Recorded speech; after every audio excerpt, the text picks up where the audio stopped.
अस्सलामुअलैकुम नाजरीन कराम, नई वीडियो में आपको खुश आमदीद कहते हैं। तहरीक इंसाफ को ऐसी फुल टॉस मिल गई है कि उस पर आंखें बंद करके छक्का मारा जा सकता है। एक लूज बॉल है, एक फुल टॉस है और उस पर फ्री हिट मिली हुई है, यानी आउट होने का भी कोई खतरा नहीं है। नाज़रीन इकराम, धांधली का सारा मंसूबा पीडीएम के सरबराह ने बेनकाब कर दिया है। घर के भेदी ने सब कुछ बता दिया है। पहले एक प्रेस कॉन्फ्रेंस की और उसके बाद एक इंटरव्यू सामने आता है। बहुत बड़ा दावा किया गया है और तहरीक इंसाफ के पास अब इतना एमिनेशन आ गया है कि सिर्फ एक प्रेस कॉन्फ्रेंस करें और उसमें फजल रहमान के हालिया इंटरव्यू का वो हिस्सा चला दें। खुद बोलने की ज़रूरत भी नहीं है।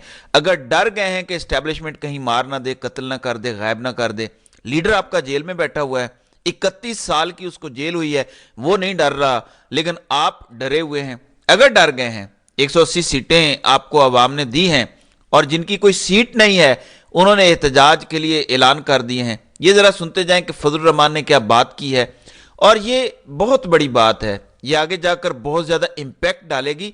बेशक बाद में फजल रहमान को हड्डी दे भी दी गई और वो चुप भी कर गए, उसके बावजूद तहरीक इंसाफ को इसका फ़ायदा होगा। ये इससे यू टर्न भी ले लेंगे तब भी तहरीक इंसाफ को फ़ायदा होगा। ये ज़रा सुनते जाएं। एस्टेब्लिशमेंट ने कराए हैं, उन्होंने नतीजे बनाए हैं उन्होंने जी, पैसे लिए हैं, रिश्वतें ली हैं, अरबों अरबों रिश्वतें उन्होंने कमाई हैं इसमें जी। एस्टेब्लिशमेंट ने इलेक्शन करवाए हैं, एस्टेब्लिशमेंट ने अरबा अरब रुपया लिया है, रिश्वतें ली हैं, ये नतीजा बनाने के लिए।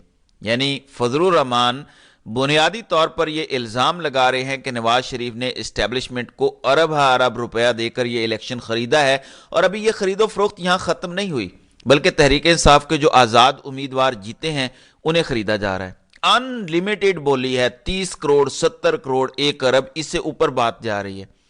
तो इससे बड़ी गवाही क्या चाहिए आपको कि पीडीएम की हुकूमत बनने जा रही है और पीडीएम का सरबराह खुद कह रहा है कि अरब रुपया लगा के सारे नताइज मैनेज किए गए हैं, रिश्वतें दी गई हैं। अब इसके बाद रह क्या जाता है, आप मुझे बताएं। जाहिर है कि वो रिश्वतें आरोज को भी दी गई होंगी। आरोज को कहा गया होगा कि आपकी फैमिली जहां आप चाहें सेटल करके दे देंगे, अरब रुपया आपको दे देंगे, वहां से भी डायरेक्ट हो सकता है। लेकिन करवाने वाले बंदूक की नोक पे वही लोग हैं। ये आपको भी पता है, मुझे भी पता है, फजल रहमान ने खुलकर बता दिया है। अगर फजल रहमान को भी गिरफ्तार करके, नंगा करके, उल्टा लटका के मारा जाता है, सॉफ्टवेयर अपडेट किया जाता है, फिर तो समझ आती है कि हम जैसे छोटे लोगों को क्यों मारा जा रहा है, फिर तो बात बनती है। लेकिन अगर फजल रहमान को कुछ नहीं कहा जाता तो फिर बाकी लोगों को भी हक है कि वो बोल सकें। और तहरीक इंसाफ के रहनुमा 180 सीटें जीत के बैठे हुए हैं, बिल्कुल खामोश हैं, मुंह में छाले पड़े हुए हैं इनके। अभी तक व्हाइट पेपर नहीं जारी हुआ, कल जारी होना था।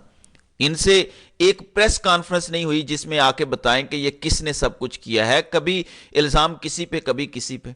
फजल रहमान ने सीधा निशाना रखा है कि एस्टेब्लिशमेंट ने करवाए हैं ये इलेक्शन और पैसे लिए हैं, उन्होंने रिश्वत ली है, उन्होंने ये नताइज बनाए हैं। फजल रहमान कहते हैं कि एक एक नतीजा बनाया गया है। आप अगली वीडियो सुने कि नवाज शरीफ को किस तरह से अपना काना करके इक्तदार देने की कोशिश की गई है इस पार्टी को। यह भी फजल रहमान का इल्जाम है। पीडीएम के सरबराह हैं, याद रखें, मुखालिफ नहीं है, इत्तेहादी हैं नवाज शरीफ के। नवाज शरीफ का जो पीडीएम अलायंस था उसके सरबराह फजल रहमान थे। ये जरा सुनते जाएं कि मियां साहब का ये कद है, तो आपको ये सीट हमने दी है, आप नहीं जीते हैं, ये सीट आपको हमने दी है, आप नहीं जीते हैं, ये सीट आपको हमने दी है, आप नहीं जीते हैं, इस एहसास के साथ वो असेंबली में बैठेगा जी। मियां साहब, ये सीट आपको हमने दी है, ये सीट आपको हमने दी है और ये वाली सीट भी आपको हमने दी है। ये फजल रहमान का अपना बयान है। अपने इंटरव्यू में कल उन्होंने कहा कि उन्होंने नवाज शरीफ को ऐसे सीटें दी हैं कि सारी जिंदगी जब तक ये हुकूमत रहेगी ये उनके एहसानमंद रह के खिदमत करेंगे। नाज़रीन इकराम, ये बिल्कुल वाज़ेह हो गया है। फजल रहमान का कहना है, मैं आपको लंबा क्लिप जो आसमा शिराजी के साथ है वो भी सुनाता, जो सरकारी हाजन है। उन्होंने सवाल किया कि 2018 में भी तो यही हुआ था, तो फजल रहमान ने ये इकरार किया कि 2018 से बात बहुत आगे चली गई है। फजल रहमान तो 2018 के इलेक्शन को भी जाली कहते थे। इस असेंबली के हवाले से फजल रहमान ने कहा कि हम तो चाहते हैं कि ये जल्दी खत्म हो जाए। दोस्तियां अपनी जगह, यारियां अपनी जगह, लेकिन ऐसे मुल्क नहीं चलेगा। तो फजल रहमान ने जितनी बातें कर दी हैं, पीटीआई वालों इसका 10% ही बोल दो, عمران خان نے جیل کے اندر ایک بار بھی یہ کہا ہو کہ میں نے کوئی غلط بات کر دی تھی، میں معافی مانگتا ہوں، 9 مئی کو یہ ہو گیا تھا، کچھ بھی عمران خان نے نہیں کہا. عمران خان ڈٹے ہوئے ہیں. علی امین گنڈا پور کا عمران خان نے وزارت اعلیٰ کے لیے نام دیا ہے. ادھر سے دھمکیاں آ رہی ہیں جن سے آپ ڈرے بیٹھے ہیں، جو اطلاعات آ رہی ہیں، جو اب تک پتہ چلا ہے، یہ کہاں تک کنفرم ہے. ظاہر ہے کہ یہ جب چیزیں ڈیولپ ہوتی ہیں تو پتہ چلتا ہے بہت ساری چیزیں اس ٹائم مکس بھی ہو رہی ہیں. لیکن یہی کہا جا رہا ہے کہ 3 لوگوں پر ریڈ لائن تھی، عمران خان پر، مراد سعید پر اور علی امین گنڈا پور پر. یہ 3 تو خاص طور پر کھٹکتے تھے. تو بڑے گھر والوں نے علی امین گنڈا پور کے خلاف سختی سے کہا ہے کہ یہ تو کسی صورت ہمیں قبول نہیں ہے، اس پر نظر ثانی کرو ورنہ اس کو ہم گرفتار کروا لیں گے 9 مئی کے کیس میں. تو عمران خان نے اس بندے کو نامزد کیا ہے جس کا عمران خان کو پتا ہے کہ ریڈ لائن ہے. لوگ بڑی تنقید کر رہے ہیں جی اس سے بہتر کوئی ملا نہیں تھا. نمبر 1 وہ وفادار ہے، نمبر 2 اس پر ریڈ لائن لگی ہوئی ہے. اور میں یقین دلاتا ہوں آپ کو، اگر مراد سعید باہر ہوتے اور انہوں نے الیکشن جیتا ہوتا تو عمران خان نے مراد سعید کو نامزد کرنا تھا. یہ ایک جد و جہد ہے ان قوتوں کے خلاف جن کو آپ نے آئین کے سامنے سرنگوں کروانا ہے، ان سے آئین تسلیم کروانا ہے. آپ نے وہ نہیں مانتے پاکستان کا آئین، یہ پاکستان کے آئین کے باغی ہیں. یہ میں مذاق نہیں کر رہا آپ کے ساتھ، یہ کوئی اشتعال انگیز بات نہیں ہے. یہ پاکستان کے آئین کو تسلیم نہیں کرتے. اگر تسلیم کرتے تو ان کا حلف کہتا ہے کہ آپ کسی قسم کی سیاسی سرگرمی میں حصہ نہیں لیں گے، اور یہ کھل کے لے رہے ہیں. یہ ووٹوں کی گنتی تک میں حصہ لیتے ہیں، یہ ووٹوں کے بعد نتائج تک میں حصہ لیتے ہیں اور تبدیل کرواتے ہیں. یہ حکومتیں بناتے ہیں، حکومتیں گراتے ہیں، ہر کام حلف کے خلاف کرتے ہیں کیونکہ یہ پاکستان کے آئین کو تسلیم ہی نہیں کرتے. یہ پاکستان کے آئین کے باغی ہیں. تو آپ کو سمجھنا پڑے گا، آپ کو بات کرنی پڑے گی. اس وقت وہ لوگ بھی ایسے خبریں دیکھ رہے ہیں، جڑے ہوئے ہیں ٹی وی کے ساتھ، فون انہوں نے ہاتھ میں اٹھائے ہوئے ہیں، سوشل میڈیا پر دیکھ رہے ہیں. سب کو یہ امید ہے کہ تحریک انصاف کوئی ریبٹ ہیٹ میں سے نکالے گی اور ان کی حکومت بن جائے گی. آپ لوگوں کو مایوسی کی دلدل کی طرف دھکیلنے سے بچائیں، پازیٹیو کھیلیں. آپ کو کوئی بھی نہیں کہہ رہا کہ باہر نکلیں کہ ایک اور 9 مئی ہو جائے گا اور وہ سازش کر دیں گے، فالس فلیگ ہو جائے گا، لانگ مارچ اپنی جگہ. وہ بات کی باتیں ہیں. پرامن جدوجہد کے بڑے طریقے ہوتے ہیں. آپ کہیں سب آ کے سڑکوں پہ لیٹ جائیں، اپنی گاڑیاں سڑکوں پہ کھڑی کریں اور چھوڑ کے تالا لگائیں گاڑیوں کو اور اپنے اپنے گھر چلے جائیں. اتنا بھی کام آپ سے نہیں ہوتا. سڑکیں، شاہراہیں سب بند ہو سکتی ہیں، لیکن یہ تو بات کے احتجاج ہیں. سوشل میڈیا پہ میں نے کہا تھا کہ اگر 40 سیٹیں ہیں، اگر آپ کے پاس 40 سیٹوں کے کنفرم فارم 45 موجود ہیں، ان پر علیحدہ علیحدہ 45 پریس کانفرنسز بنتی ہیں. ہر 2 گھنٹے بعد ایک پریس کانفرنس کریں اور ایک پورے فارم 45 کی تفصیل عوام کے سامنے رکھیں. پیچھے ٹی وی کی سکرین پر چلائیں کہ کس طرح سے دھوکہ کیا گیا ہے، اصل ووٹ کیا ہیں اور انہوں نے کیا کیا ہے، کیسے فارم 47 جعلی بنائے ہیں. پریشر ڈالیں گے تو بات بنے گی، ورنہ کلیجہ چبانے والی خاتون لٹرلی پنجاب پر قابض ہوگی. تو یہ سب آپ کے کلیجے چبائے گی. میں آپ کو بتا رہا ہوں لوگوں کے ساتھ جو بنگلہ دیش میں حسینہ واجد نے کیا تھا، یہ حسینہ واجد الٹرا پرو میکس ثابت ہوگی. وہاں جس طرح جماعت اسلامی کے لوگوں کو پکڑ دکڑ کر کے پھانسیاں دی گئی تھیں، یہ کلیجہ چبانے والی خاتون اپنی الیکشن کمپین میں کہہ چکی ہے کہ تحریک انصاف کے ساتھ دہشت گردوں والا سلوک ہونا چاہیے. یہ خاتون آپ کو جیلوں میں بھی ڈلوائے گی، یہ تشدد بھی کروائے گی اور یہ آپ کے ساتھ اس سے بھی اگلا کام کروائے گی. آپ کو اندازہ نہیں ہے. اگر ابھی آپ چپ کے ڈر کے گھروں میں بیٹھ جائیں گے، کیا آپ کو اندازہ ہے کہ کتنے اوورسیز پاکستانی اب پاکستان نہیں آ سکتے کیونکہ انہوں نے اپنے وطن کی خاطر حق اور سچ کا ساتھ دیا.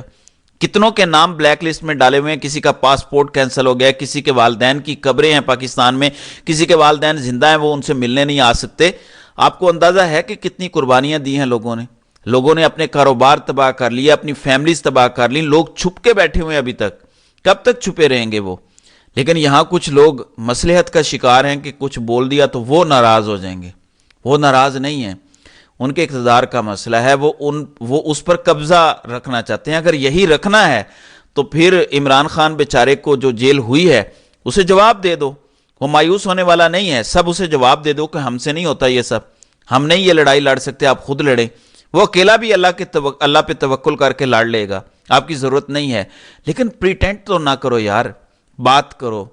प्रेस कॉन्फ्रेंसेस करो हर 2 घंटे के बाद, इंटरनेशनल मीडिया को बुला के प्रेस कॉन्फ्रेंस करो। इस टाइम इंटरनेशनल मीडिया की जो तवज्जो है यहाँ पे, ये ख़त्म हो जाएगी अगले 2-4 दिन में। जैसे ही हुकूमत बन जाएगी, इंटरनेशनल मीडिया वापस चला जाएगा, उसके बाद नई हुकूमत होगी, नई बातें होंगी, मईशत होगी, IMF का प्रोग्राम होगा, ये बातें ख़त्म हो जाएंगी। मैं आपको बता रहा हूँ, ये टाइम था आपके पास जब 8 फरवरी को इतना वोट पड़ गया था, रात को जब इन्होंने धांधला शुरू किया था, किसी को अंदाज़ा नहीं था ये किस लेवल पे चले जाएंगे।